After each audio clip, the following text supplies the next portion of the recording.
On va pouvoir accueillir Henri Boutin, qui est maître de conférence à Sorbonne Université dans le laboratoire STMS à l'IRCAM. Ses travaux de recherche portent sur les premières méthodes de contrôle actif d'instruments de musique depuis sa thèse à Sorbonne Université et sur l'acoustique de la voix et des instruments avant. Il est impliqué dans le projet conservation et vibration dans le développement de solutions de contrôle actif adaptatif pour atténuer les vibrations subies par les objets du patrimoine. Henri, tu as 30 minutes.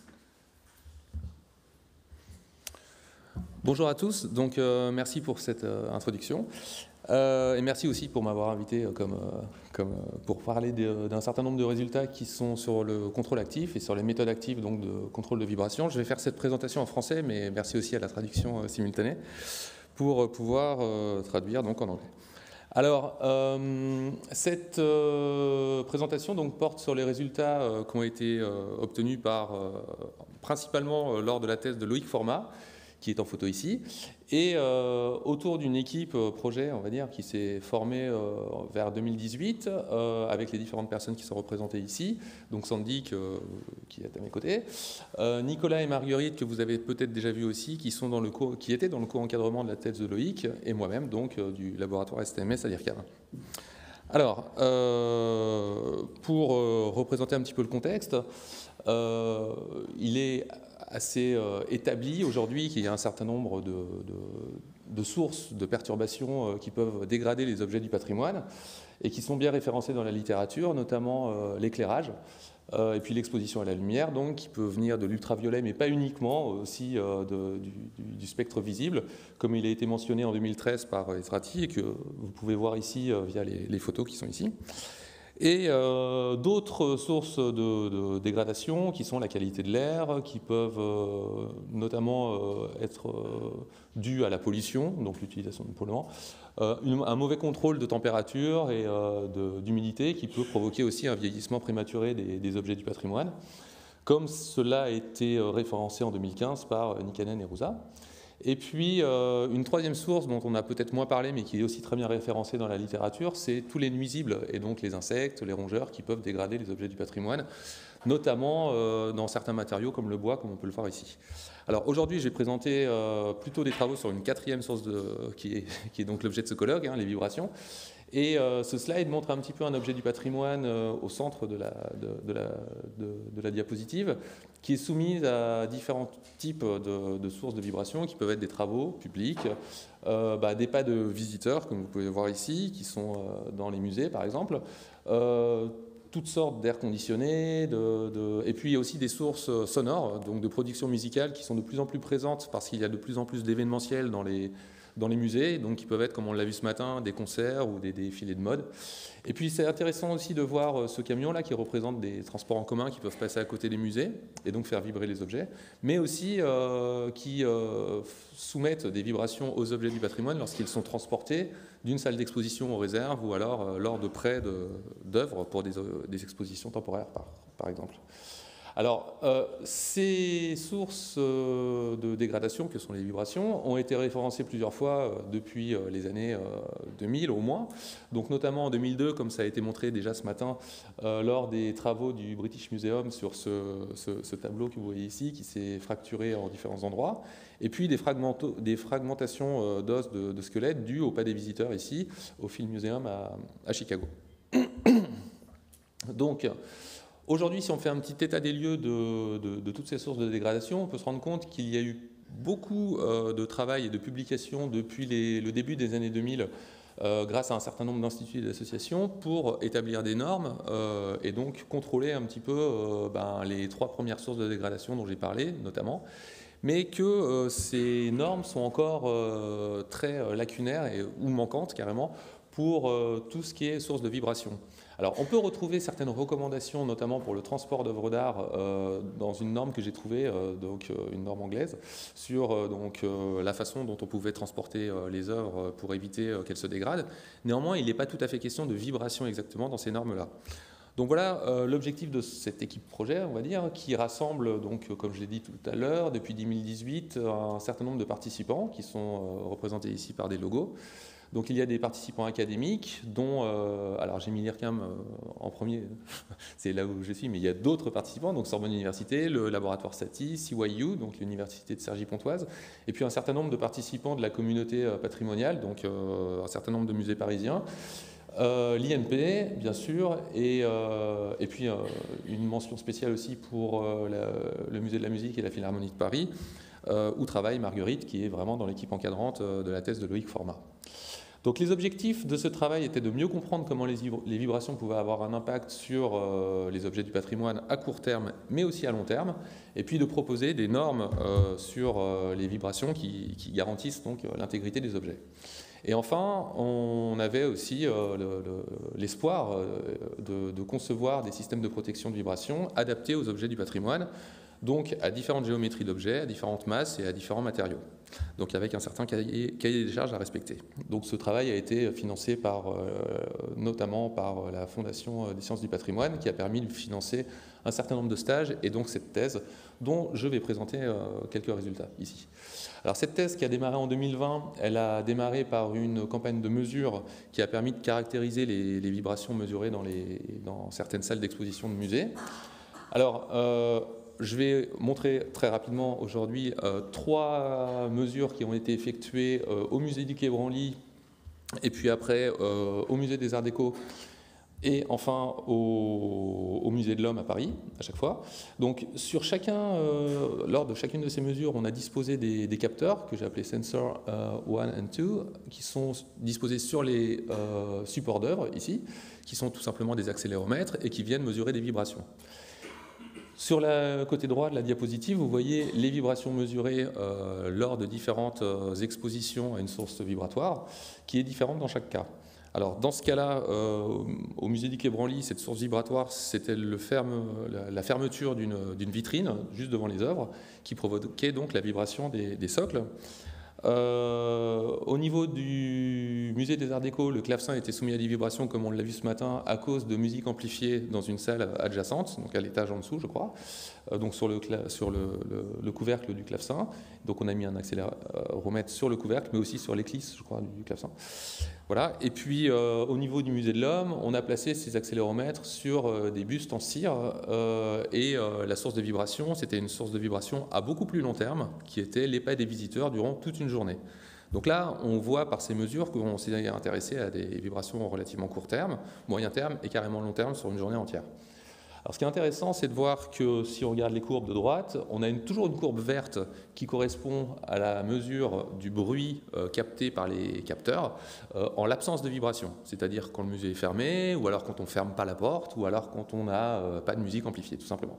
Donc c'est le silence, tout simplement.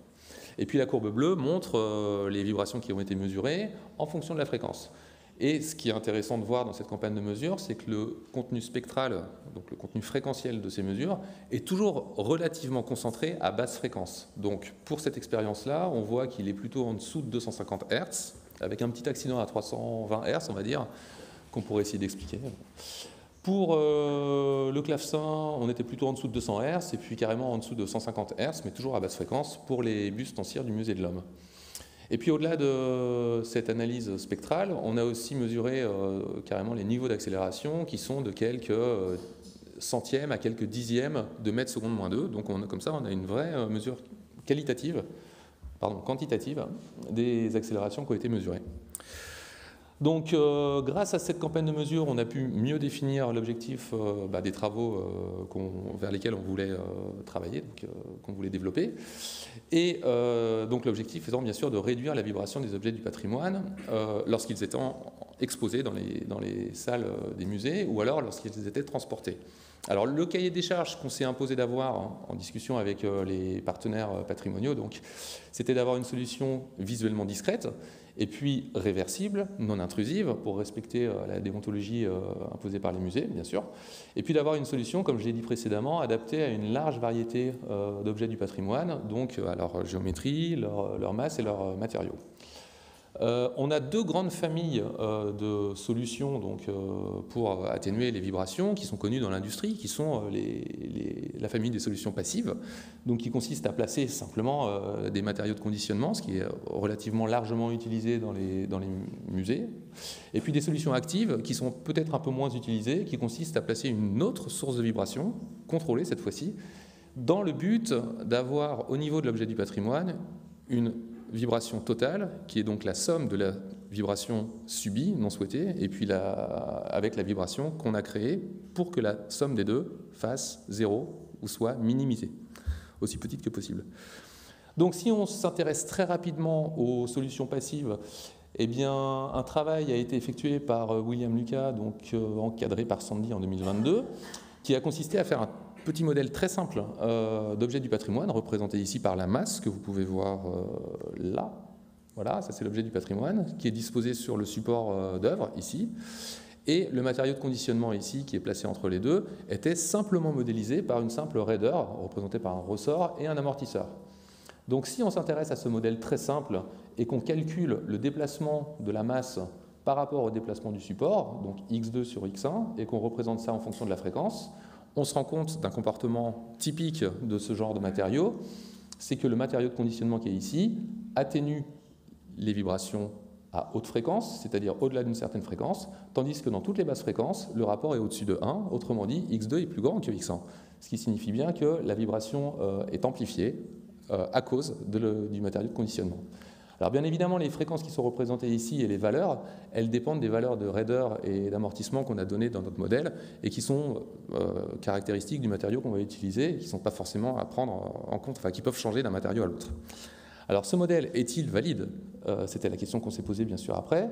Donc un petit dispositif expérimental a été monté par le stagiaire qui s'est occupé de ça. Donc on voit ici l'objet du patrimoine, représenté ici, qui a été modifié à différentes reprises avec différentes masses.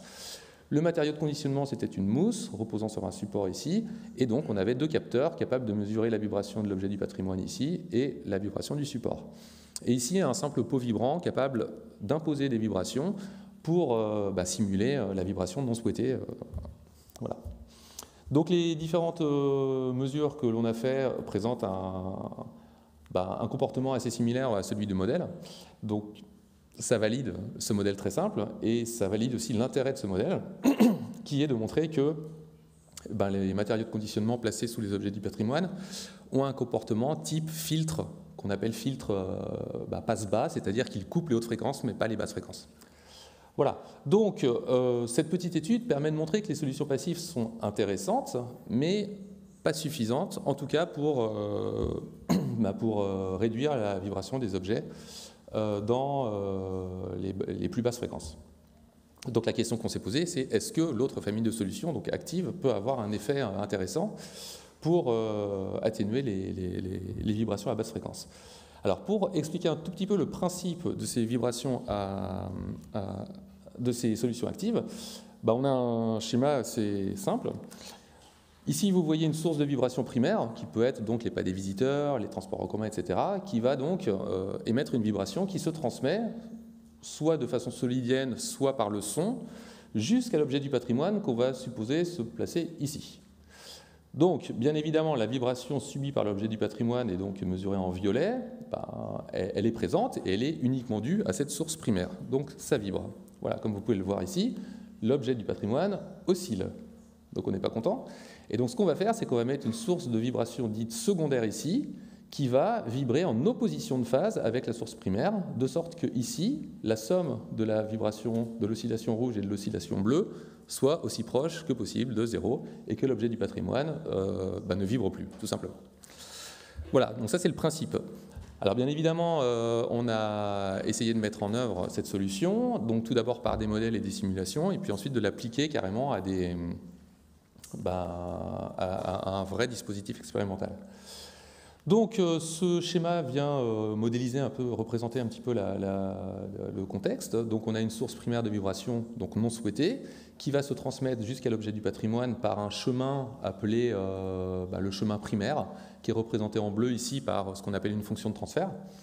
Et puis l'idée de la solution active, c'est de placer ici une autre source de vibration dite secondaire qui va elle aussi imposer une nouvelle vibration à l'objet du patrimoine, de sorte que ici la somme des deux vibrations soit aussi petite que possible. Alors ce qui est intéressant, c'est de voir que cet actionneur-là, il est placé toujours bien évidemment entre la source primaire et l'objet du patrimoine. Et cet actionneur est commandé par un signal qui provient d'un ce qu'on appelle un contrôleur, donc un filtre de contrôle qui va prendre lui comme entrée deux mesures. La mesure d'un capteur appelé capteur de référence qui va mesurer la vibration primaire donc entre l'actionneur et puis la source de vibration primaire. Et puis on a aussi un second capteur ici qui s'appelle le capteur d'erreur, qui est là pour expliquer au contrôleur que bien évidemment la vibration n'est pas complètement nulle et qu'il serait peut-être possible de modifier le filtre de contrôle en temps réel de façon à l'adapter à une éventuelle modification de la source primaire. Ce qui veut dire que si la source primaire change, autrement dit le métro passe et puis après il s'arrête de passer et puis il repasse, eh bien cette solution est adaptative et donc elle va modifier le filtre de contrôle pour s'adapter en temps réel et minimiser les vibrations au niveau de l'objet du patrimoine. Voilà, donc ce schéma bloc, c'est un schéma qui est très familier des automaticiens, qui utilisent ça pour représenter ce que je viens d'expliquer par oral. Donc vous voyez ici le contrôleur représenté en bleu, et qui repose donc sur un certain nombre de signaux dont on a donné des noms. Voilà, et voilà, tout ça pour dire que ce filtre de contrôle que vous voyez, qui est représenté ici par W2N, il est constitué d'un certain nombre de coefficients qui sont changés en temps réel pour faire de ce qu'on appelle un contrôle dit adaptatif, grâce à une procédure dite LMS, donc tout simplement least mean square, ce qui est habituel dans le milieu du contrôle actif. Alors on a ensuite adapté cette solution à un vrai dispositif expérimental grâce à un support d'œuvre qui nous a été fourni par le Musée de la musique, qui est donc une étagère ici, sur laquelle on a placé un actionneur comme source de vibration secondaire et deux capteurs, comme je l'ai dit précédemment, un capteur de référence ici placé sur l'actionneur, donc en amont de l'actionneur, et puis un capteur d'erreur ici, là où sera positionné l'objet du patrimoine. Donc il n'est pas positionné ici, mais qu'on a positionné plus tard. Et cet actionneur, alors il y a un petit fil que vous ne voyez peut-être pas, qui vient d'un contrôleur placé ici dans une grosse carte qui s'appelle un D-Space, donc il y a du matériel prototypage de laboratoire. Et un pot vibrant ici permet d'envoyer des vibrations et de simuler donc la source primaire de vibration. Alors voici les premiers résultats qu'on a obtenus. On observe ici les signaux temporels qui sont mesurés par le capteur d'erreur en vert. Donc en vert clair, c'est le signal plus précisément, mesuré par le capteur d'erreur lorsqu'on n'a pas de contrôle. Donc autrement dit, on n'a aucune solution d'atténuation ici. C'est ce qui provoque la vibration de l'objet du patrimoine. Et puis quand on refait donc l'expérimentation, mais avec un contrôleur, eh bien on a la courbe verte foncée, et donc on voit bien une atténuation des vibrations au niveau de l'objet du patrimoine. Voilà, donc c'est intéressant de voir que cette solution donc, fournit une vraie atténuation. Et puis si on regarde ça dans le domaine fréquentiel, on a le même genre de résultat qui montre ici que si le contenu spectral, donc fréquentiel, de la vibration primaire était élevé en l'absence de contrôle, eh bien en présence de contrôle, donc en vert foncé, on a bien atténué le contenu fréquentiel de la vibration subie par l'objet du patrimoine. Alors cette solution n'est pas non plus complètement idéale, elle présente des défauts, notamment ici à très basse fréquence, où un certain nombre de fréquences ont été amplifiées, donc, alors qu'on ne voulait pas et qu'elles étaient quasiment inexistantes avant le contrôle. Voilà, donc tout ça pour dire que ces solutions, elles peuvent présenter des résultats très intéressants, mais qu'il serait intéressant de les quantifier, de quantifier ces résultats. Donc on s'est amusé, on a changé un petit peu les signaux d'excitation pour voir comment réagissait le contrôle.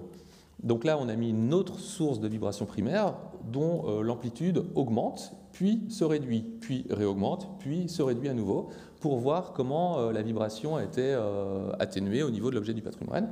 On voit que cette atténuation est toujours présente, mais bien sûr, néanmoins, avec une certaine augmentation au moment de l'augmentation d'amplitude.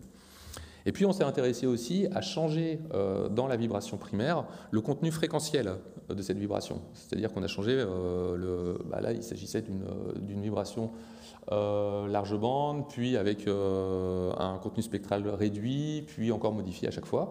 Et on se rend compte que le contrôle réagit plutôt bien à chaque fois en atténuant les vibrations, mais néanmoins avec des petites augmentations d'énergie au moment où le contenu spectral change dans la vibration primaire.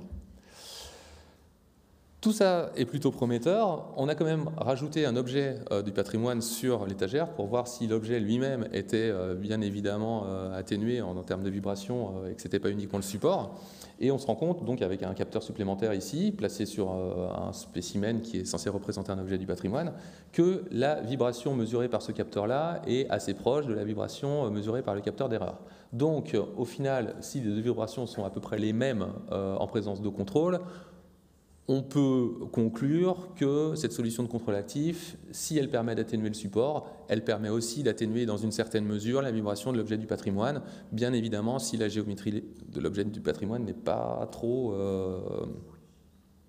spéciale, on va dire, avec des caractéristiques qui pourraient varier d'un musée à l'autre. Voilà. En tout cas, avec cet objet, ça fonctionne. Voilà, donc on est plutôt content de ces résultats. Néanmoins, qu'est-ce qu'on en fait de ces résultats? Donc la suite du travail de thèse qui a été fait, c'est dirigé plutôt vers la possibilité d'analyser et de quantifier les résultats qu'on a eus, c'est-à-dire de savoir évaluer si notre solution de contrôle active est bonne, ou plutôt de la comparer à d'autres solutions de contrôle active qui sont utilisées dans l'industrie. Donc pour cela, il était très important de pouvoir établir des définitions de descripteurs de cette solution qui sont le plus universelles possible et qu'on pourrait comparer d'un algorithme de contrôle à un autre algorithme de contrôle. C'est ce qui a été fait donc dans le cadre de cette thèse toujours. Et le premier descripteur qu'on a voulu développer, c'est un descripteur assez intuitif qui consiste tout simplement en régime permanent, qui consiste à calculer la différence d'énergie en présence de contrôle par rapport à l'énergie au niveau de l'erreur, en l'absence de contrôle. Donc on espère que l'énergie est plus faible en présence de contrôle, bien évidemment, et donc ce rapport d'énergie doit être inférieur à 1. Donc ce descripteur est appelé la Global Reduction, GR, voilà, et donc c'est un descripteur qui est dit statique, c'est-à-dire en régime permanent. Alors après on s'est intéressé aussi à la capacité du contrôle à réduire l'énergie dans un laps de temps relativement court, c'est-à-dire définir un nouveau descripteur qui s'appelle le temps de convergence. Donc pour faire cela, eh on a tout simplement mesuré l'énergie du signal en présence de contrôle, et on se rend compte qu'elle décroît, bien évidemment, et on essaie de faire fitter cette énergie avec une courbe exponentielle décroissante, qui elle-même a un temps de décroissance caractéristique qu'on a appelé taux, et qui permet d'évaluer le temps de décroissance, donc le temps de convergence de l'algorithme. Donc plus ce temps sera faible, plus on sera content aussi. Et enfin, comme je l'ai présenté juste avant, quand on change le contenu fréquentiel de la vibration primaire, on peut, dans certains cas, surtout si le contrôle est mal réglé, avoir des vibrations qui sont plus importantes au moment du changement de contenu spectral dans la vibration au niveau de l'objet du patrimoine. Donc, pour ceci, on a défini un troisième critère qui s'appelle l'énergie transitoire, qu'on souhaiterait être la plus faible possible, mais néanmoins, elle peut être source, enfin, elle permet en tout cas de qualifier les faiblesses de notre contrôle. Et enfin, dans le domaine fréquentiel, on a des descripteurs aussi qui sont assez intéressants de considérer. Donc, ceci représente le contenu fréquentiel de la source de vibration primaire, en gris ici, vous voyez, donc en fonction des fréquences en abscisse. Donc ici, on a tout simplement créé une source de vibration primaire qui avait un contenu spectral contenu entre 70 Hz et 400 Hz. Et en présence de contrôle, on se retrouve avec une vibration notée en vert clair qui donc atténue bien certaines fréquences dans l'intervalle de fréquences excitées, donc entre en gros 70 Hz et 220 Hz, on va dire, mais des inconvénients aussi pour ce type de contrôle-là où certaines fréquences ont été amplifiées. Et puis on remarque ici aussi que le contrôle est plutôt mal réglé ici, puisqu'il y a certaines fréquences qui ont été amplifiées en dehors de l'intervalle considéré. Donc là, on n'avait aucune vibration, on se retrouve avec des vibrations présentes. Donc voilà, c'est juste un exemple, ce n'est pas ça qu'il faut suivre. Mais néanmoins, ça permet de définir trois descripteurs supplémentaires qui sont l'atténuation du contenu spectral dans l'intervalle de fréquence d'intérêt, donc qu'on veut rendre la plus grande possible, cette atténuation, mais aussi l'amplification du contenu spectral dans l'intervalle de fréquence d'intérêt, qu'on veut réduire au maximum, et enfin l'amplification du contenu spectral en dehors de l'intervalle d'intérêt, qu'on veut aussi minimiser. Voilà, donc avec tous ces descripteurs qui sont résumés ici, on peut complètement concevoir une méthode d'évaluation de notre contrôle actif et surtout la comparer avec d'autres méthodes existantes et utilisées dans l'industrie. Donc pour faire ceci, notre thésard a proposé une méthode qui se base sur un certain nombre de questions. Donc les premières questions, c'est pour chacun des descripteurs que l'on a proposés, quelle est la valeur minimale que l'on veut absolument avoir pour que le contrôle soit possible, autrement dit, qu'on veut absolument obtenir. Donc cette valeur minimale, on l'a notée DI- pour le descripteur I. Et puis, on a aussi défini une valeur maximale à partir de laquelle on est complètement satisfait par notre contrôle. Donc au-delà de cette valeur, on est content. Qu'elle soit beaucoup plus grande ou un petit peu plus grande, c'est la même chose. On est content, on est totalement satisfait. Et enfin, on a une pondération qui va être là pour qualifier chacun des descripteurs qu'on appelle WDI, ce qui nous permet de donner une note, donc un score, pour chacun des descripteurs qui va être compris entre 0 et 1. Voilà, qu'on a appelé les MU-DI. Et au final, pour une solution de contrôle totale qu'on a envie d'évaluer, on définit ce qu'on appelle un indice de satisfaction global qui va faire tout simplement la moyenne pondérée de ces notes, donc de ces scores pour chacun des descripteurs. Et on obtient un seul nombre qui va dépendre bien évidemment des besoins de l'utilisateur par l'intermédiaire de ces valeurs que lui-même a décidées. Et à partir de ces valeurs-là et de cet indice de satisfaction, il pourra dire cette solution-là est meilleure que cette solution-là, de manière complètement objective. Voilà, donc je passe aux conclusions. Grâce à la création de cette équipe créée en 2018, on a pu faire une campagne de mesure, on a pu évaluer de manière quantitative les solutions passives et puis un peu valider leur fonctionnement, et notamment leur fonctionnement de filtre passe-bas, donc qui marche plutôt en haute fréquence pour atténuer.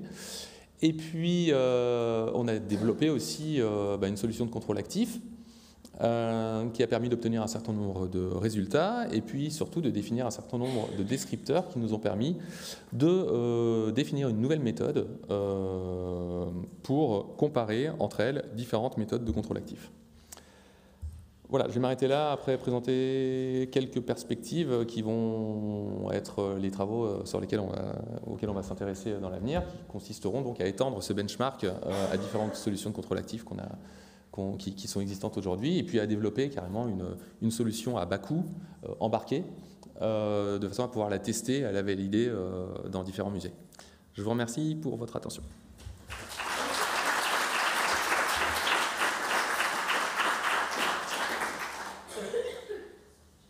Merci Henri pour la présentation et pour le respect du temps.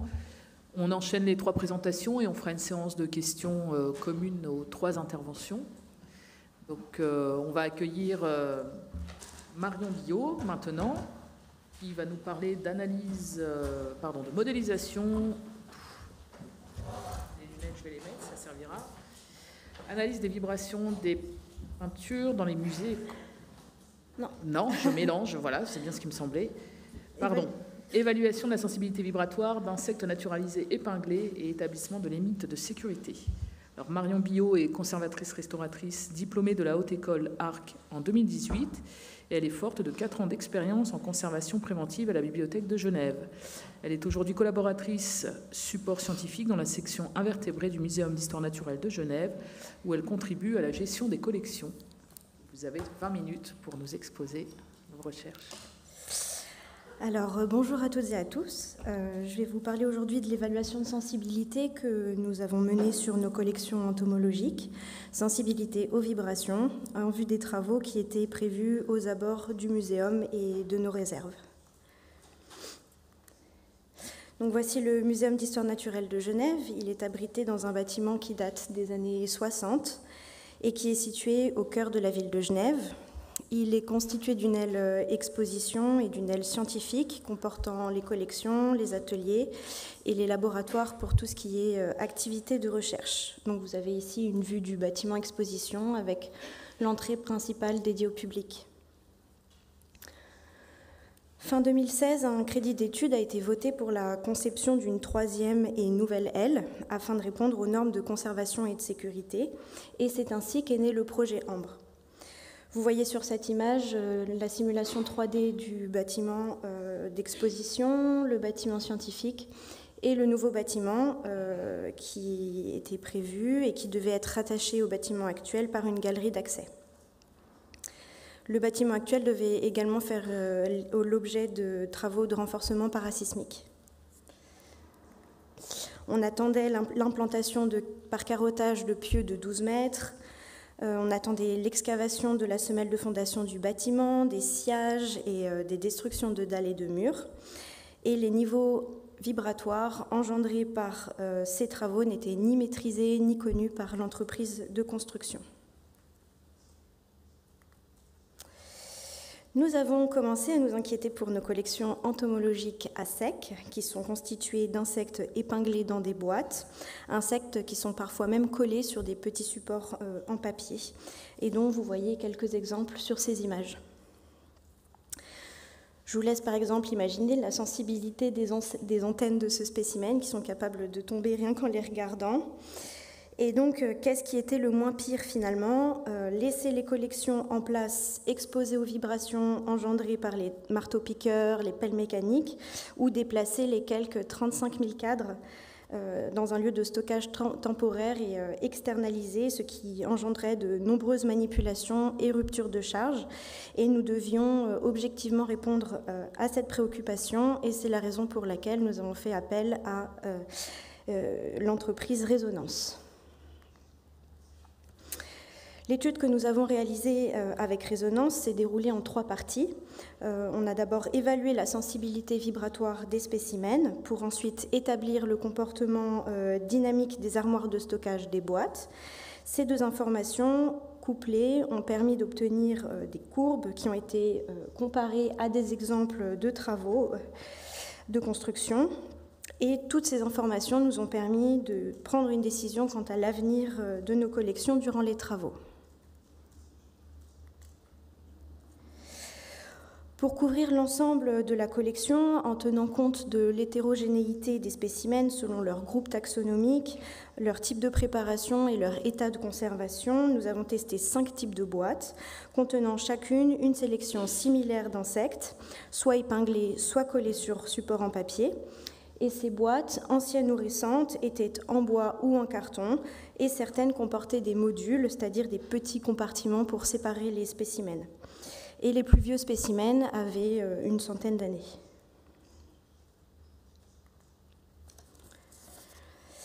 Les boîtes ont été disposées sur une table vibrante, munie d'un capteur de vitesse, le vélocimètre, et d'un accéléromètre, qui ont des sensibilités à différents types de vibrations. Le shaker était paramétré en newtons, c'est-à-dire qu'une force constante était imposée aux boîtes. Et ainsi, l'amplitude vibratoire en fonction de la fréquence était constante en accélération, mais diminue en vitesse. L'accéléromètre permettait de vérifier les amplitudes réelles appliquées par le shaker. Et donc vous avez ici les différents appareils avec les informations techniques.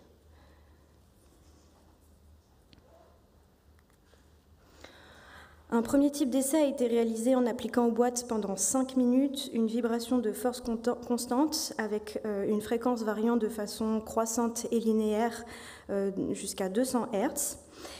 Et ces essais ont été réalisés successivement par paliers, qui sont au nombre de 9, avec des forces croissantes entre 50 newtons et 500 newtons. Durant chaque essai, un scientifique du muséum relevait le comportement des spécimens en notant la fréquence et l'amplitude vibratoire relative. Pour faire simple, on commençait à 50 newtons, on augmentait progressivement la fréquence jusqu'à 200 Hz pendant 5 minutes, on passait à 75 newtons, 100 newtons, etc. Et les boîtes ont été testées en position horizontale et pour toutes les forces et en position verticale par la suite.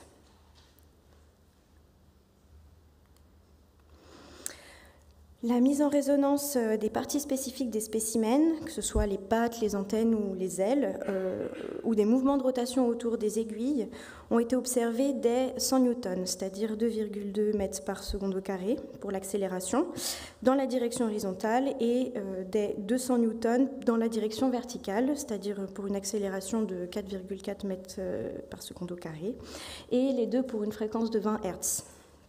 Dans la direction verticale, seul un spécimen s'est décollé de son support à 400 newtons, donc à 8,8 mètres par seconde au carré, alors que dans la direction horizontale, des ruptures de parties spécifiques ont été observées dès 200 newtons pour des fréquences supérieures à 100 Hz dans les deux cas.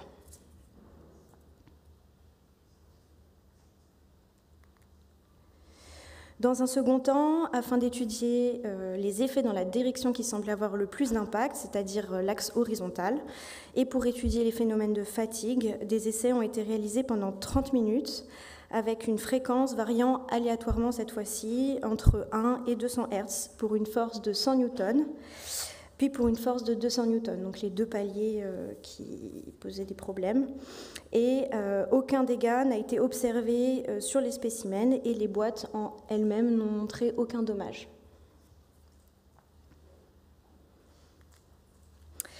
Et donc les limites de sensibilité vibratoire ont été proposées donc à 100 newtons pour la direction horizontale et à 200 newtons pour la direction verticale, comme expliqué précédemment. Il s'agit des paliers à partir desquels on a observé les premiers mouvements d'insectes, et ces limites sont bien en dessous des premiers dégâts qu'on a observés afin de rester le plus prudent possible. Afin de nous rendre compte de la manière dont les armoires de stockage transmettent les vibrations aux cadres entomologiques, le comportement de 3 types d'armoires de stockage en bois a été étudié pour établir la fonction de transfert des vibrations entre le sol et le sommet des armoires et à différentes distances. Donc, on a étudié des armoires en bois fixe, des compactus en bois fixe et mobiles. Et donc, vous pouvez voir ici sur les différentes, je sais pas comment on fait, voilà, sur les différentes illustrations que donc les 9 capteurs ont été positionnés à différentes distances du shaker et à différentes hauteurs sur les armoires pour tenir compte de leur variabilité et de leur position dans l'espace par rapport au chantier qui est ici simulé par les shakers.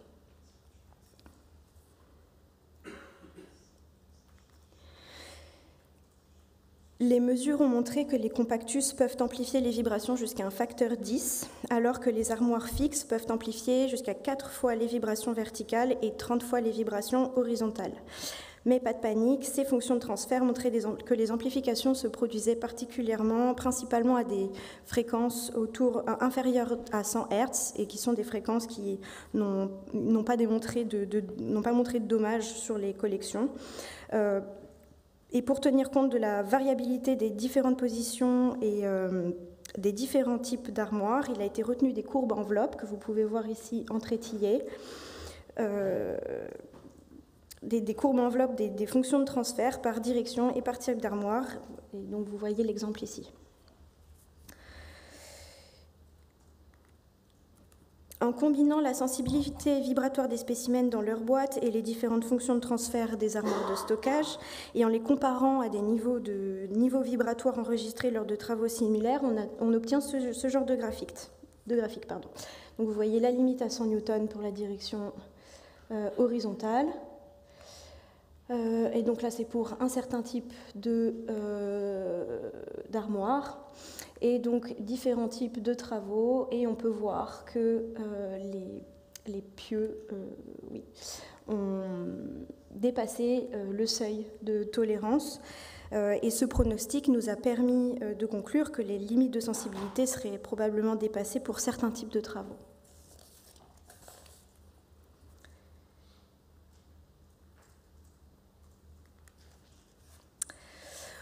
Au regard de l'ensemble des données à disposition et après discussion, les risques encourus par les collections lors des travaux paraissaient finalement inférieurs à ce que pourraient engendrer 2 transferts successifs dans un lieu de stockage externalisé.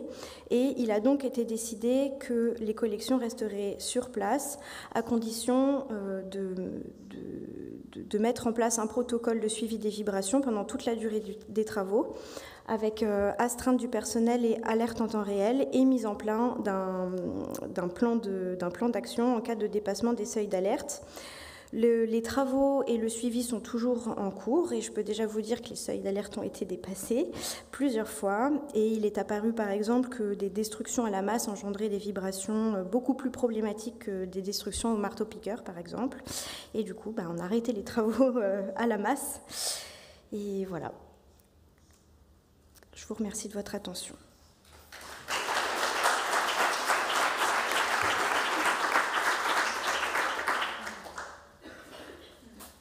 Merci.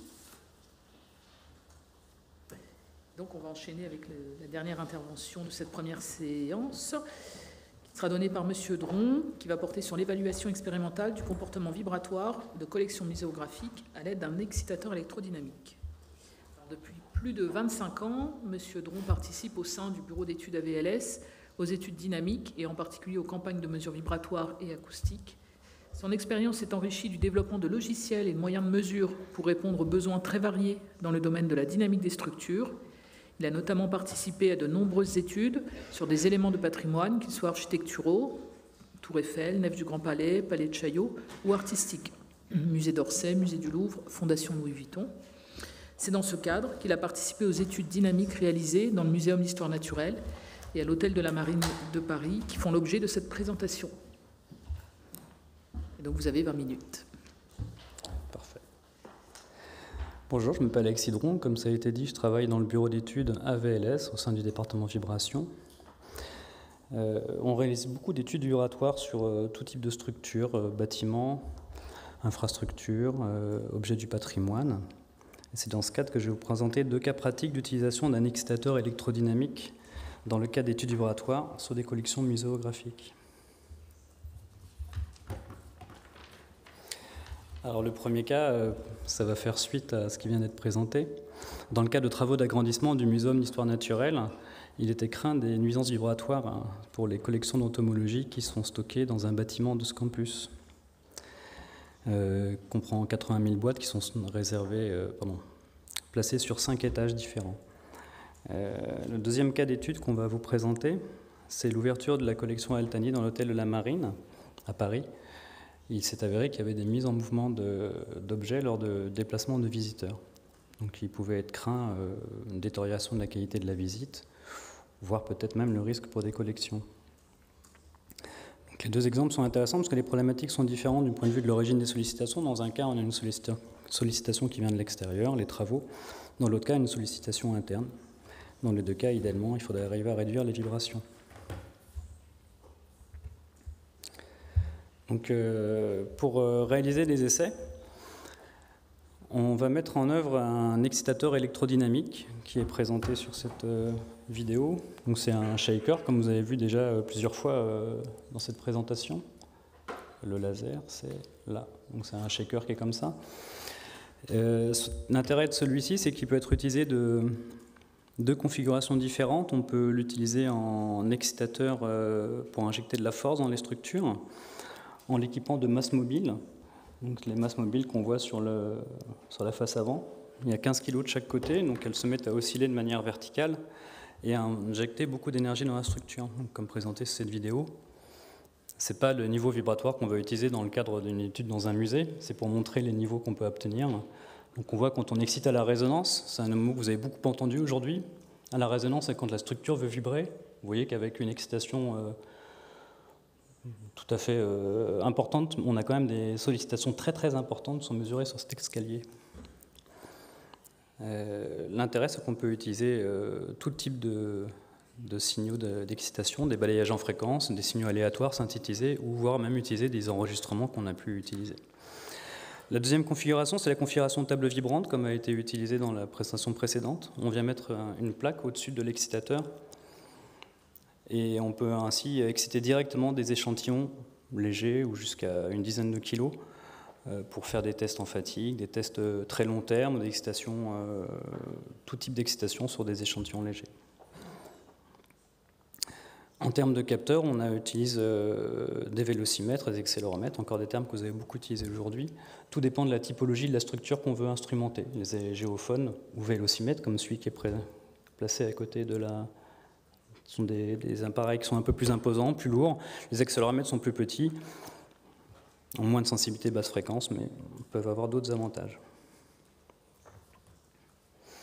Donc à AVLS, nous, on est toujours très intéressés d'essayer de récupérer des données métrologiques et expérimentales le plus près possible des problèmes que nos clients nous proposent. On pense que c'est quand même la meilleure solution pour essayer d'obtenir des données consolidées. Donc, dans le cadre du musée d'histoire naturelle, comme je l'ai déjà dit, des travaux étaient prévus sur le campus où est installée la collection. On ne va pas faire un concours avec la présentation précédente, là, les échantillons les plus âgés ont plus de 200 ans. Mais, comme vous le voyez, les stockages sont placés sur la tranche, comme ça, sur des étagères, sans précaution particulière. Vous les voyez, elles sont toutes comme ça. Donc,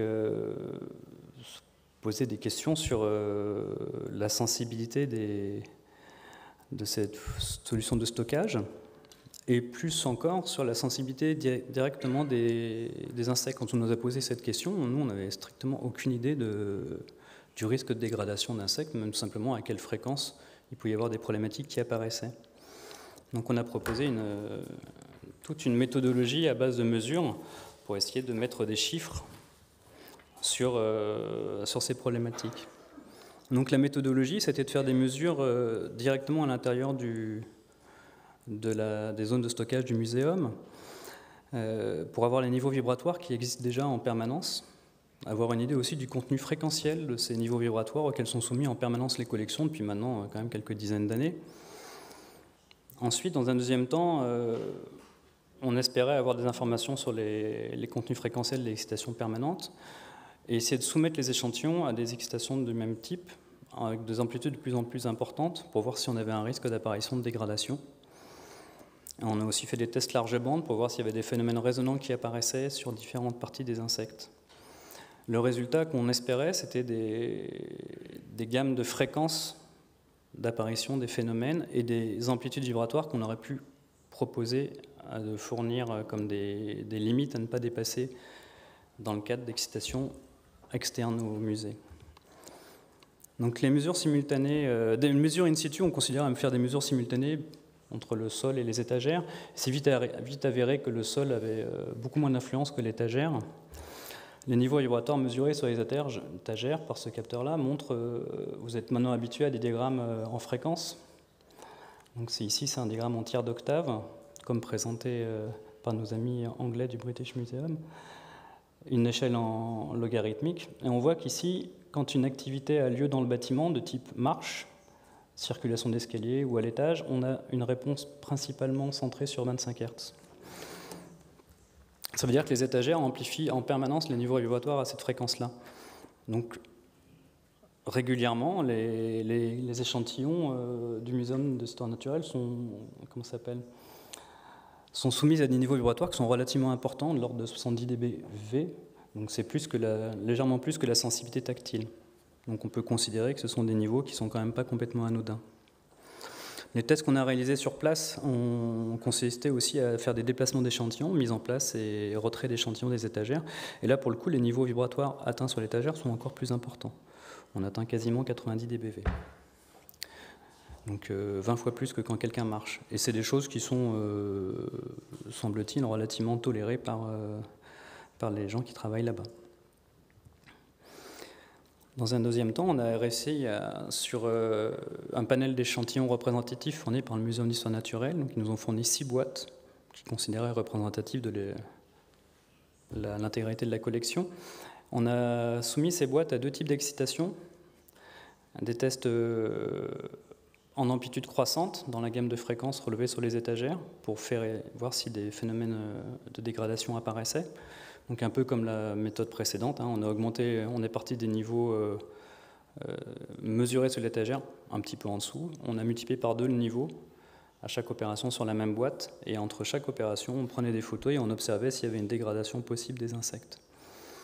On a fait une deuxième série d'opérations à amplitude constante, un balayage en fréquence. Donc on s'est mis à un niveau un petit peu plus faible que les niveaux les plus importants qu'on pouvait générer, et on a balayé en fréquence lentement pour voir si des phénomènes vibratoires apparaissaient de manière visuelle sur les insectes. Je ne vous cache pas que c'est assez difficile de mettre des capteurs sur ces animaux. Donc les principaux résultats qu'on a obtenus, ça corrobore quand même pas mal. Ah oui, je reviens en arrière. On a fait des essais que sur la tranche, parce que vous avez vu que sur les étagères, ils sont principalement posés sur des tranches. Donc on n'a pas essayé de les poser de manière horizontale. Je m'aperçois que les résultats auraient pu être différents. En tout cas, c'est quelque chose qu'on n'a pas fait. Donc les principaux résultats qu'on a vus, on a des gammes de fréquences d'apparition des des phénomènes vibratoires plutôt basse fréquence pour les ailes du papillon, donc évidemment c'est quelque chose de plus grand, tendance à vibrer à basse fréquence. Les autres paramètres, les autres phénomènes d'apparition de fréquence sont plutôt au-delà de 100 Hz, et ça correspond principalement à des rotations sur l'aiguille ou à des mises en vibration de petits éléments des insectes, les antennes, parfois les ailes. Lors des essais de d'augmentation de niveau vibratoire, la chose la plus importante qu'on ait vue, c'est une rotation d'un insecte sur son support. Voilà. Sur les 6 boîtes, c'est la seule. On a eu 2 rotations d'insectes. Pour des niveaux de l'ordre de 4 mm par seconde dans la bande entière d'octave 25 Hz. Donc, on n'a eu aucune dégradation d'insectes en fait, lors de tous ces essais, malgré des niveaux très importants qu'on a pu injecter. Le deuxième cas que je voulais vous présenter, c'est l'installation d'une collection, la collection Altani dans l'hôtel de la Marine, place de la Concorde. L'hôtel de la Marine, c'est un bâtiment du XVIIIe siècle qui a été rénové de 2007 à 2021 et qui a été donc récemment ouvert au public, et dans lequel a été installée une collection qui propose à la visiteur des œuvres toute la période de l'humanité, de l'Antiquité la plus lointaine à des œuvres relativement plus récentes. Elle est composée de 2 portions, 2 parties, une partie permanente et une partie temporaire. Comme c'est un bâtiment historique, on imagine que le plancher n'est pas du tout un plancher béton de 20 cm, on est sur un plancher en bois assez léger et avec un revêtement de sol dont on ne sait pas trop ce qu'il y a à l'intérieur précisément. La scénographie est plutôt très élégante et très jolie, les œuvres sont mises le plus haut possible avec des éclairages verticaux qui ont tendance à amplifier un petit peu le moindre petit mouvement.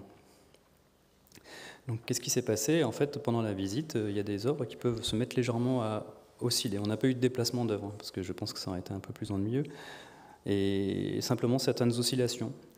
Donc, ils voulaient essayer de voir si on pouvait caractériser un peu plus finement que cette simple observation-là. La problématique, là, dans le cas, c'est qu'on n'a pas pu ouvrir les vitrines.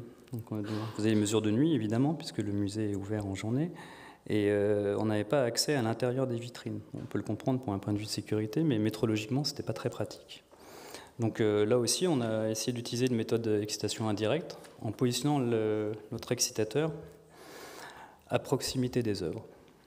Donc la méthodologie, c'est d'avoir une analyse de toutes les œuvres. On a observé absolument toutes les œuvres pour la méthode de fixation, histoire d'avoir déjà une première idée des risques qu'on pouvait envisager. On a réalisé des mesures d'admittance de plancher, donc c'est une fonction qui permet d'obtenir la velléité d'un plancher à vibrer en fonction d'une excitation donnée. Donc ça permet de qualifier un peu le plancher, d'observer s'il y a des fréquences qui sont susceptibles d'amplifier plus les vibrations, des endroits où ça amplifierait moins les vibrations. On a fait des balayages en fréquence à amplitude faible devant les vitrines, en excitation, pour essayer de voir s'il y avait des phénomènes résonants qui apparaissaient, en calant les niveaux vibratoires à peu près à ceux générés par la marche de personnes. Et on a aussi résolu des marges d'opérateurs, mais qui ne sont pas excités par la tone. Le but, c'est d'obtenir des résultats de fréquence de résonance, essayer de classifier les différents objets pour voir ceux qui apparaissent avec une vraie susceptibilité à vibrer, et ceux qui ne voulaient absolument pas vibrer, et proposer des principes de solution au niveau des attaches scénographiques pour essayer de limiter l'apparition de ces phénomènes. Donc les tests, je vous les ai déjà décrits plusieurs fois. On positionne l'excitateur dynamique au centre entre 2 vitrines, on augmente les niveaux assez doucement, ensuite on fait un balayage en fréquence et on observe la vitrine pour voir s'il y a des phénomènes résonants qui apparaissent. Et on fait ça pour les plus de 100 œuvres de l'ensemble du musée. Et on fait ça pendant une nuit. Et c'est à peu près... c'était suffisant, mais tout juste. Donc les résultats, c'est une cartographie en fonction des différentes œuvres et de leur typologie pour savoir s'il y avait un risque fort de mise en œuvre. On a aussi observé que certaines œuvres ça paraît assez évident, mais des œuvres qui étaient très très lourdes, suspendues en haut, avaient tendance à vibrer de manière à très basse fréquence. Évidemment, des œuvres très légères posés sur des ustensiles pointus pouvaient se mettre à vibrer de manière à des fréquences plus importantes. Le plancher, comme attendu, c'est un plancher en bois, donc qui présente des amplifications de basse fréquence et surtout des valeurs d'admittance qui sont assez élevées, plus élevées que sur un plancher en béton. Donc ça veut dire qu'il a une susceptibilité à bouger qui est plus importante que dans des bâtiments plus modernes. Et on a proposé des principes de solution sur les œuvres les plus problématiques. La solution la plus intéressante, ça aurait été de rigidifier le plancher pour limiter au maximum qu'il puisse envoyer de l'énergie dans les œuvres. Mais dans le cas d'un bâtiment historique, c'est totalement impossible. Donc voilà, je voulais vous présenter l'utilisation d'un exciteur électrodynamique directement in situ, qui permet la réalisation de mesures vibratoires en amplitude et en fréquence. La méthode est intéressante parce qu'en fait, elle permet d'avoir une excitation directement sur site, plus contrôlée qu'une mesure, des gens qui ont fait des mesures ici en excitant un marteau d'impact. C'est une méthode qui peut être utilisée aussi. Dans le cas de cet excitateur, on peut intégrer un contrôle beaucoup plus précis en amplitude et surtout en fréquence, de manière à avoir des informations plus importantes et plus précises. Ça permet donc une analyse du comportement dynamique des œuvres directement en situation, sans avoir besoin de les déplacer, et donc du coup de faire des hypothèses sur qu'est-ce qui se passe quand on fait la mesure ailleurs que là où elle a lieu. Et surtout, c'est une solution qui est adaptable. Vous l'avez vu, l'appareil se déplace assez facilement. On peut le mettre même dans des environnements assez contraints. Et c'est pas totalement si simple que ça pour ceux qui ont déjà vu des excitateurs électrodynamiques. Parfois, ils font plusieurs centaines de kilos. Celui-là, il permet d'avoir des résultats relativement intéressants en étant tout à fait portable. Donc après ces études-là, on peut envisager de fournir des gabarits pour réaliser des surveillances vibratoires ou tout ce qu'on veut. L'important, c'est d'avoir des données consolidées après une étude. Voilà, je vous remercie. J'en profite pour remercier Sandy pour toute cette organisation.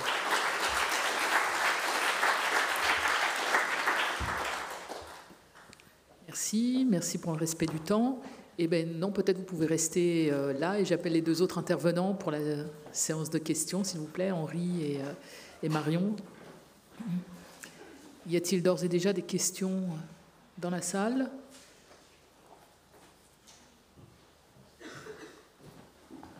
J'ai des questions à Sandy.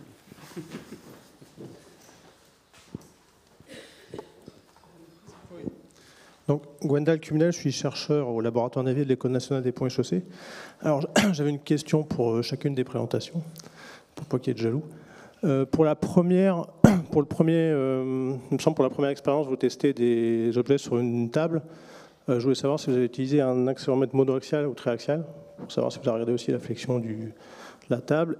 Et pour l'aspect des amortisseurs passifs, vous avez regardé donc ce qui consiste à découpler en fait l'objet du support. Et je voulais savoir si vous avez aussi regardé les amortisseurs à masse accordée, qui sont un autre type d'amortisseurs passifs. Les amortisseurs à masse accordée. J'ai pas entendu la fin de la question, si on a utilisé des amortisseurs à masse accordée. Au niveau parce que dans la littérature, il y a d'autres types d'amortissements passifs. Pour savoir si vous avez regardé ça. Alors, merci pour la question. Donc, pour répondre à la première question, les accéléromètres qui ont été utilisés sur le support d'œuvre dans la solution active sont monoaxiaux parce que on a tout symétrisé. Donc déjà, le pot vibrant, il a été mis dans l'axe de l'étagère et on a essayé de transmettre une vibration en flexion, essentiellement, dans le but d'exciter la flexion, essentiellement, dans le but de maximiser l'énergie dans la flexion et donc verticalement sur l'objet du patrimoine. Donc c'était notre... Là, vous parlez de l'expérience ou des mesures que vous avez faites en musée ? Des mesures faites sur l'expérience de contrôle actif. Moi, je parlais des mesures qui ont été faites en musée. Ah, pardon, d'accord. Donc là, ça dépend des expériences. Oui, alors c'était des mesures préliminaires. Donc il y a les 2 premières mesures en musée qui ont été utilisées avec des accéléros monoaxiaux, en particulier sur les sculptures et sur le clavecin. Par contre, sur les bustes qui étaient mis sur des socles, je ne sais pas si vous vous souvenez de l'image, avec un socle, avec une tige assez fine, là c'était un accéléro biaxial. Voilà pourquoi on avait 2 courbes pour un seul accéléro. Et là, ça avait plus de sens de le mettre, puisqu'effectivement, il pouvait vraiment y avoir des vibrations dans les 2 dimensions, clairement. Quant à la solution passive, ce qui a été utilisé, mais c'est un parti pris, c'est d'utiliser les matériaux de conditionnement qui sont utilisés dans le patrimoine. Donc en fait, on a utilisé des mousses. Alors quand je dis on, c'est pas moi d'ailleurs, mais je reporte des résultats du stage, qui ont utilisé des mousses utilisées communément, donc mousse de polyuréthane, mousse d'étafoam, donc qui sont régulièrement utilisées, et aussi des matériaux biosourcés comme ce qui a été présenté ce matin. Donc l'idée c'était vraiment de se placer dans des conditions très proches de ce qui est utilisé lors de transport d'œuvres par exemple. Donc pas du tout de l'accord de résonance. Ok, parce qu'il y a d'autres types d'amortisseurs passifs. Par exemple, quand je parlais d'amortisseur à masse accordée, c'est vous placez un système oscillant qui a la même fréquence de vibration que l'objet en question et qui du coup on va faire un couplage en fréquence et qui va dissiper l'énergie. En fait, c'est lui qui va vibrer au lieu de l'objet. Donc, ce sont des solutions. Tout à fait. Et c'est une solution qui pourrait être très intéressante. Mais ce n'était pas vraiment dans l'esprit de cette manip qui était plutôt là pour regarder ce qui se faisait en l'état et pour essayer de caricaturer un petit peu ce qui se faisait. Néanmoins, si on utilise ce type de solution, on aura toujours, a priori, ce type passe-bas, ce qui est inévitable, je pense. Oui, mais c'est qu'on va quand même bien atténuer. Oui, après on pourra l'accorder, effectivement, atténuer et sans doute réduire la fréquence de coupure, ce qui pourrait être une bonne méthode aussi. Oui, ça pourrait faire une... Oui. C'est un accord. Non, c'est juste pour comparer. Oui, tout à fait. Pour la deuxième présentation, j'avais une question sur la représentativité en fait, des tests qui ont été faits sur avec les pots vibrants. Il y a eu des balayages en fréquence et du bruit blanc. Par rapport à ce que sont des travaux, on peut avoir plus des sollicitations type impact. Et du coup, il aurait peut-être fallu tester des choses justement de type impact et qui sont peut-être plus dommageables pour les insectes que ce qui a été testé. Voilà, c'était juste... Ok. Comment ? Ok. Je pense que c'est un peu la conclusion qu'elle donne. Quand ils ont fait les mesures pendant les vrais travaux, finalement, ils se sont rendus compte qu'il y avait certains travaux qui ne correspondaient pas tout à fait aux expériences de laboratoire. Donc, ils avaient revu comme ça leur... Comme les coups de masse, justement, là, qui sont des impacts, où vraiment, on avait les dépassements des seuils vraiment immédiats. Et vous voyez vraiment sur les courbes les à-coups. Alors qu'ils ont après utilisé justement le marteau-piqueur. Et là, on n'avait plus de dépassement des seuils, alors qu'on l'avait avec l'impact de la masse, en fait, de la destruction de la masse. Dernière question pour finir. Pour la dernière présentation, là, je me posais la question sur les manips qui ont été faites du coup sur les étagères, le caractère intrusif du capteur que vous avez mis, parce que le sergent il est assez gros, le capteur aussi il rigidifie pas mal l'étagère sur laquelle il est posé, donc il pourrait modifier la fréquence observée. Voilà. Tout à fait, il peut effectivement légèrement modifier la fréquence. Cependant, c'est comme les étagères métalliques, là elles sont complètement sous-utilisées, parce que c'est des étagères de stockage comme ça supporte quand même un paquet de kilos. Là pour le coup, c'est un des seuls, c'est relativement surdimensionné pour supporter des collections d'insectes. Elles sont quand même très raides, le capteur fait 2 kilos, ça va être l'équivalent d'une dizaine de boîtes. Donc, comme vous avez vu, il prend à peu près la place d'une dizaine de boîtes. On va supposer qu'il n'a pas forcément beaucoup modifié la structure. Et puis, ça l'aurait modifié à la marge. On serait peut-être changé de 25 à 23 Hz. Mais comme on travaille en tiers d'octave, on lisse ce genre de problématique, en fait.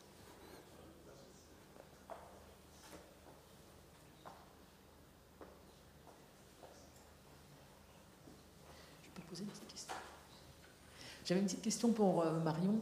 Est-ce qu'il vous a fallu beaucoup d'énergie pour convaincre l'institution de faire appel au cabinet Résonance pour mener cette étude ? Est-ce que ça s'est fait dans le cadre d'une collaboration, d'une prestation de service ?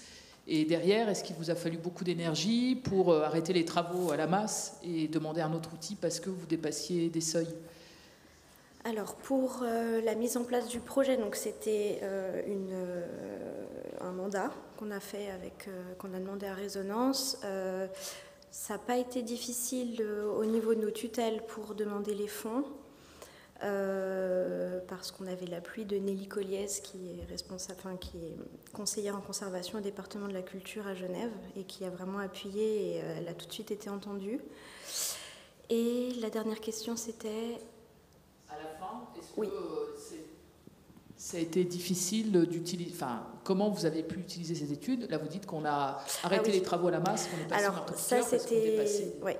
On avait pas mal d'intermédiaires pour faire arrêter les travaux. En fait, au début, certaines personnes allaient voir directement les ouvriers en disant non, il faut arrêter tout de suite. Puis en fait, on s'est fait un peu taper sur les doigts par la direction des travaux. Et le département du patrimoine architectural de Genève, qui en fait devait être le médiateur avec la direction des travaux.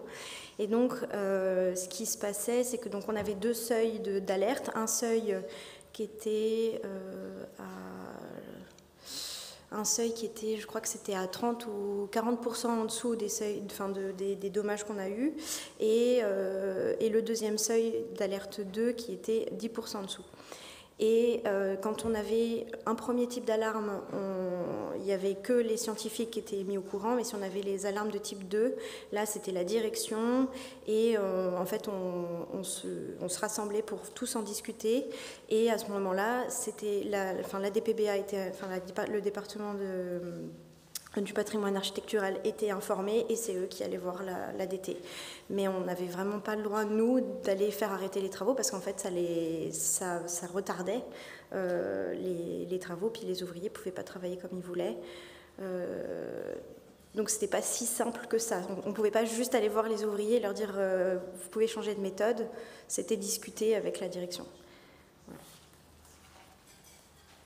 Oui, je voulais rebondir sur la question d'avant, sur la question des amortisseurs à masse accordée.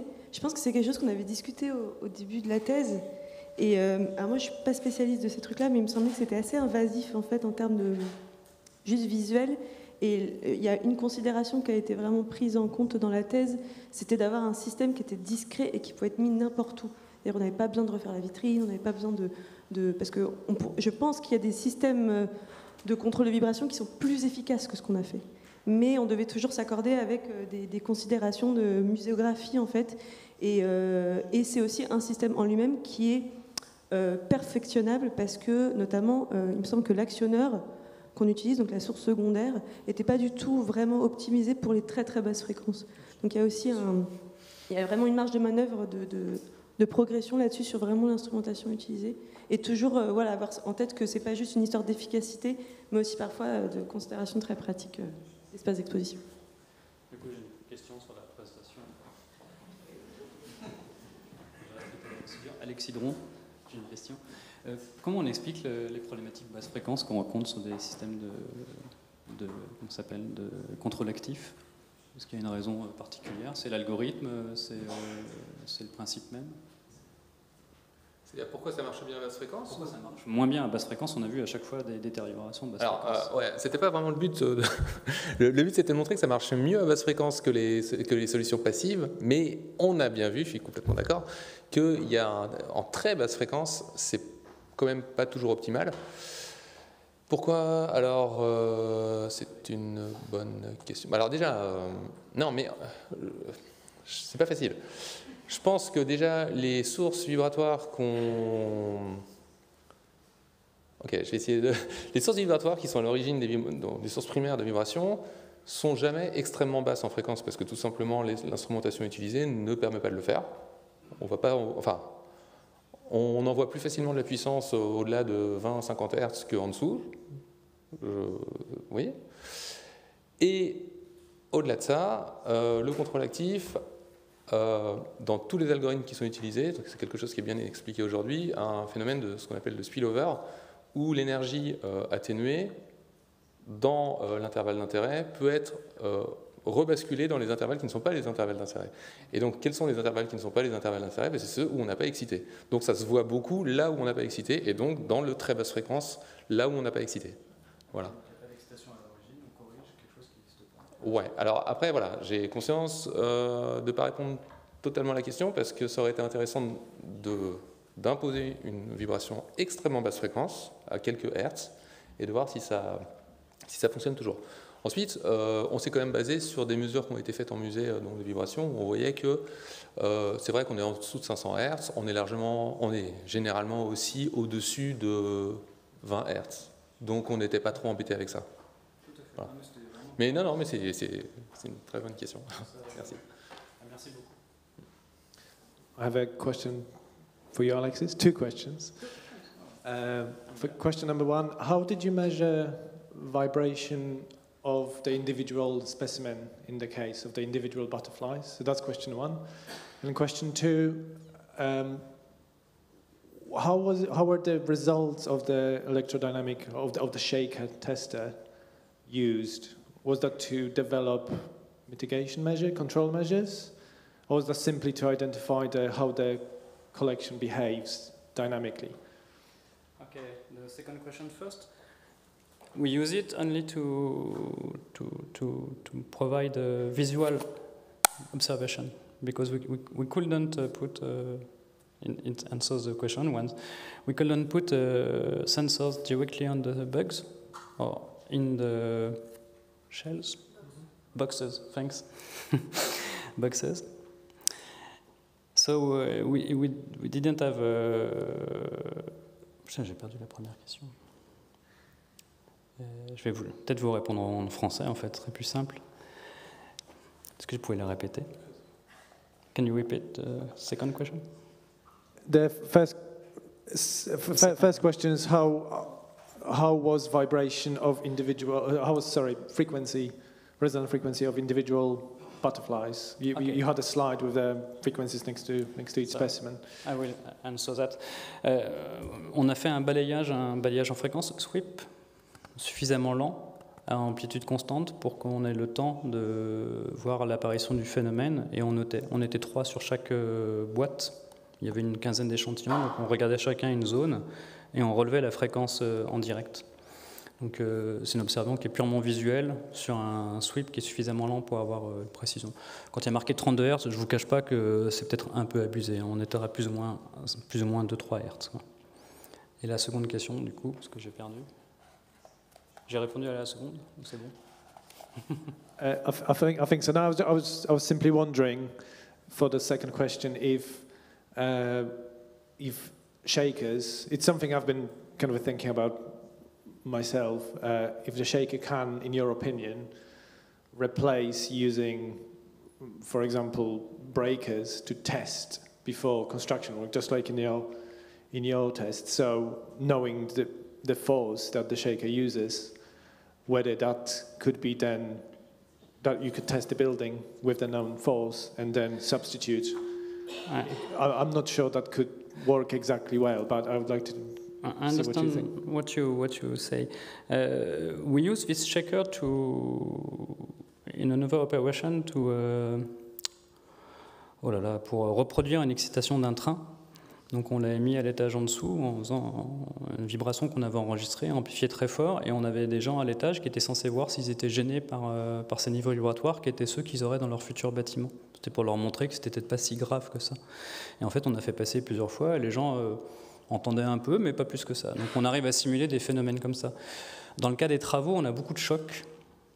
Donc pour des chocs, l'excitateur il est pas vraiment adapté, il est plutôt adapté pour faire des oscillations continues. Donc pour tout ce qui est choc, on aura beaucoup de mal à le simuler avec cet excitateur. Non, on pourra faire du sinus, simuler des machines tournantes, obviously, simuler des trains, des choses comme ça, mais pour des travaux, non, il ne va pas être utilisable pour faire ça. I agree. Thank you. Merci. Oui, bonjour, Jarlie Menès, je suis restauratrice au musée du Quai Branly et j'avais une question pour Marion Billot. Je voulais savoir s'il y avait d'autres parties de la collection qui avaient été impactées par les travaux ou si les tests ont été réalisés sur les insectes épinglés parce que c'était les collections les plus fragiles et que vous partiez du postulat que si sur ça il y avait des dommages, il y en aurait sur d'autres parties de la collection ou si simplement c'était une question de localisation dans le musée ou... Alors, les scientifiques sont partis du principe que c'était les collections les plus sensibles aux vibrations. Après, c'est un fait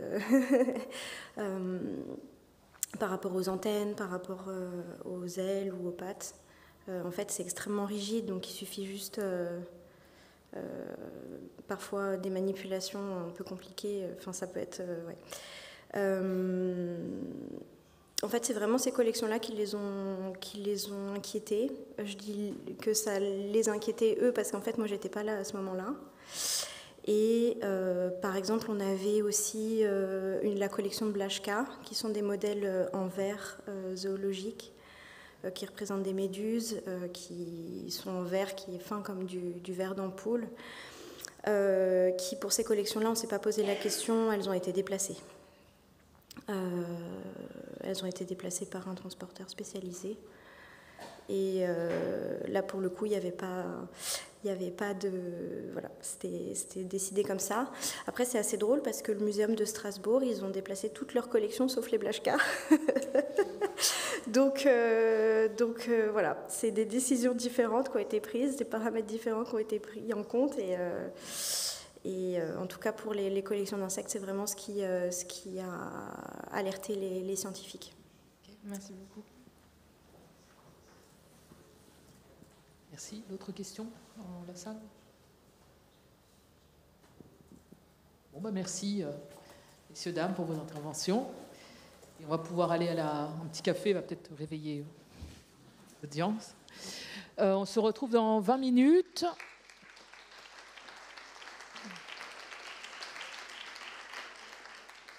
Et on a une demande de certains d'entre vous. On souhaiterait diffuser la liste des participants. Institution mail à l'ensemble des participants. Ceux qui ne sont pas d'accord, merci de vous signaler du coup au guichet d'enregistrement de façon à ce qu'on ne diffuse pas votre mail. On va plutôt procéder ainsi.